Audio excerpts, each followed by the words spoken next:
Lambung ini cukup banyak penderitaannya Bapak Ibu sekalian. Penyakit lambung itu ada 5 jenis. Ada yang namanya GERD, ada yang namanya gastritis, ada yang namanya gastroparesis, ada yang namanya tukak lambung, ada yang namanya kanker lambung.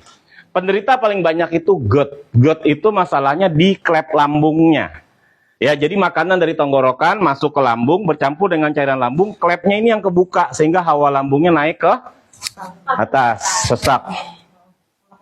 Ya kan, asam lambung, GERD-nya naik, sesak. Kadang kepalanya keliongan, kadang sampai ada tangannya yang berkeringat, jantungnya jadi berdebar. Ya, kadang sampai yang lebih parah lagi, ada yang nama psikisnya terganggu, ketakutan, kecemasan, bawaannya mau meninggal aja. Nah, itu penderita GERD tuh. Ya, itu namanya lambung bagian atas, klep lambungnya. Ada lagi penderita lambung namanya gastroparesis. Gastroparesis itu makanan dari tenggorokan masuk ke lambung, transit di lambung, nggak segera ke usus dia. Ciri-cirinya apa? Begah, bawaannya kenyang aja tuh. Nah, itu gastroparesis, kembung perutnya, itu gastroparesis tuh namanya. Ya, itu lambung bagian bawah, ada kepencernaan. Ada lagi yang namanya tukak lambung. Kalau tukak lambung, luka di lambungnya Bapak Ibu. Nah, kalau luka di lambungnya ini Bapak sekalian itu lambungnya. Ini sembuhnya tidak mudah. Ya, sama ibaratnya luka di dengkul sama luka di tempat lain kan lebih lama sembuh luka di dengkul kan, karena dia bergerak terus. Seperti itu. Nah, kita melakukan terapinya di area mana kalau untuk yang punya persoalan lambung? Kita menerapinya di area lambung. Cara melihat area lambung ini belikat sebelah kiri, di bawah belikat sini. Ya, ini belikat. Ya, di sini letaknya nih, area lambung. Kita terapinya sampai sini, tergantung badan orang ya. Ini berapa senti kurang lebih? 12 sentian lah ya. Jadi kita melakukan terapinya sama menggunakan jari tadi seperti tadi. Kita tempel samping tulangnya. Ini kan ada tulang ya. Samping tulangnya ini kita terapi. Ya, ini baik dalam kondisi lagi sakit atau enggak pun. Misalnya ini penderita asam lambung tapi lagi nggak kumat, tetap diterapi.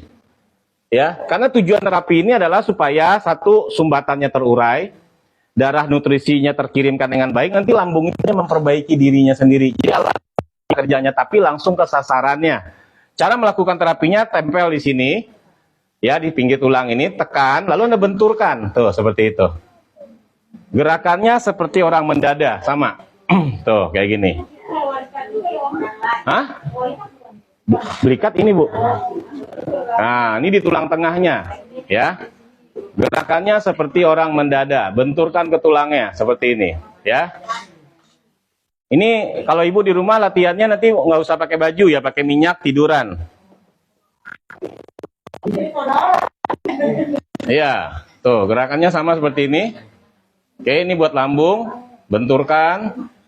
Oke, sampai sini naik lagi Bapak Ibu. Pegel tangan yang kanan, ganti tangan yang kiri. Tuh, ininya istirahat. Jadi nggak pegel-pegel kan? Walaupun kirinya kaku, dilatih aja. Ini lambung bagian bawah.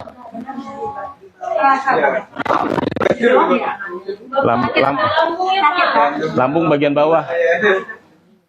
Suka kembung ini. Iya Pak? Tuh kan suka kembung. Tuh. Kita sebagai terapis bisa ngebaca. Ini ada persoalan atau enggak, ketahuan. Gitu loh. Dari pegang ini ketahuan tuh.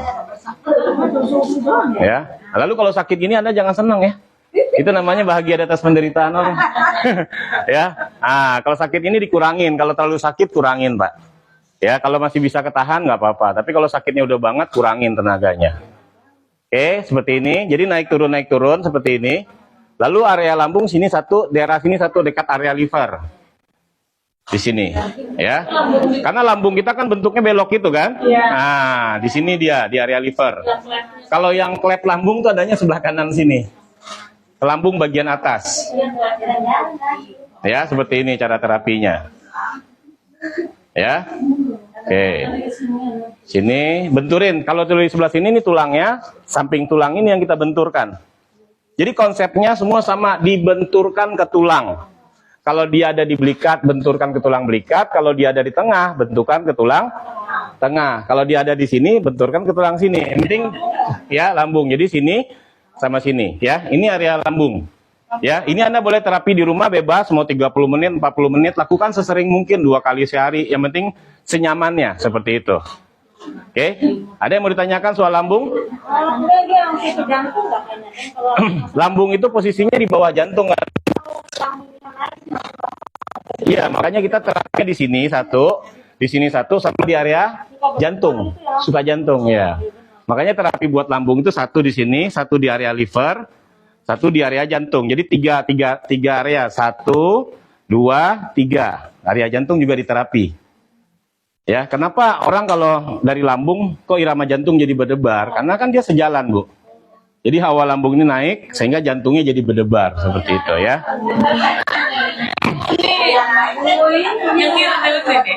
Ya, ini areanya, area sumbatannya di sini. Oke, ini buat lambung. Ada yang bertanyakan? Aku mau nanya, anak aku kan itu selalu lambung. Ya paling dia minumnya itulah kayak kunyit, balek, gitu kan. Bagus. Anak aku tuh Bagus. Kalau kunyit itu dia bagus untuk melapisi lambung. Makanya ibu kalau kunyit kena tangan lama nggak hilangnya? Ah, itulah yang terjadi di lambung kita, dia melapisi. itu boleh nggak boleh tiap hari boleh? Enggak, Nggak boleh. nggak boleh, seminggu paling 3 kali. Jangan tiap hari juga. Pakai air tajin lah bagus. Jadi dia makan satu ya. Kalau dia terasa lambungnya tuh dia pasti konsumsinya kunyit sama Iya. perut. Itu nggak apa-apa ya Pak ya? Apa? Di perut kayak Diparut, biang kunyit, diparut. nggak ngaruh Bu ya?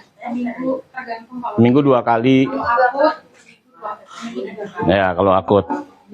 Ya, itu buat luka lambung bagus. Ya? Nggak usah sih, Bu. Nggak usah. Yang penting gini, buat penderita lambung tuh hati-hati. Makanan itu yang pedas, yang asam, yang bergas. Jangan ya, yang pedas. Yang pedas itu ada cabai hijau, cabai merah. Yang bergas. Yang bergas itu seperti kol, rebung, nangka, duren, ya. Lalu kopi nggak boleh, teh nggak boleh loh ya. Enggak. Kopi itu mengurangi kadar air di dalam lambung sehingga dia merangsang gasnya naik. Kalau kopi, ya. Teh tefein, kalau kopi kofein namanya, teh tefein. Sementara, ntar kalau sudah normal boleh. Saya penderita GERD parah dulu, tanya istri saya. Ya, saya penderita asam lambung sampai psikisnya juga terganggu dulu. Makanan macam-macam, misalnya kalau pulang kampung diketawain orang sekampung masih muda, nikmat hidupnya sudah hilang. Nah, itu diledekin orang kampung saya dulu gitu, nggak bisa ngopi, nggak bisa cabe, nggak bisa jengkol, nggak bisa pete, nggak bisa kol, banyak banget nggak bisanya kalau asam lambung. Itu asam lambung itu langsung ke jantung.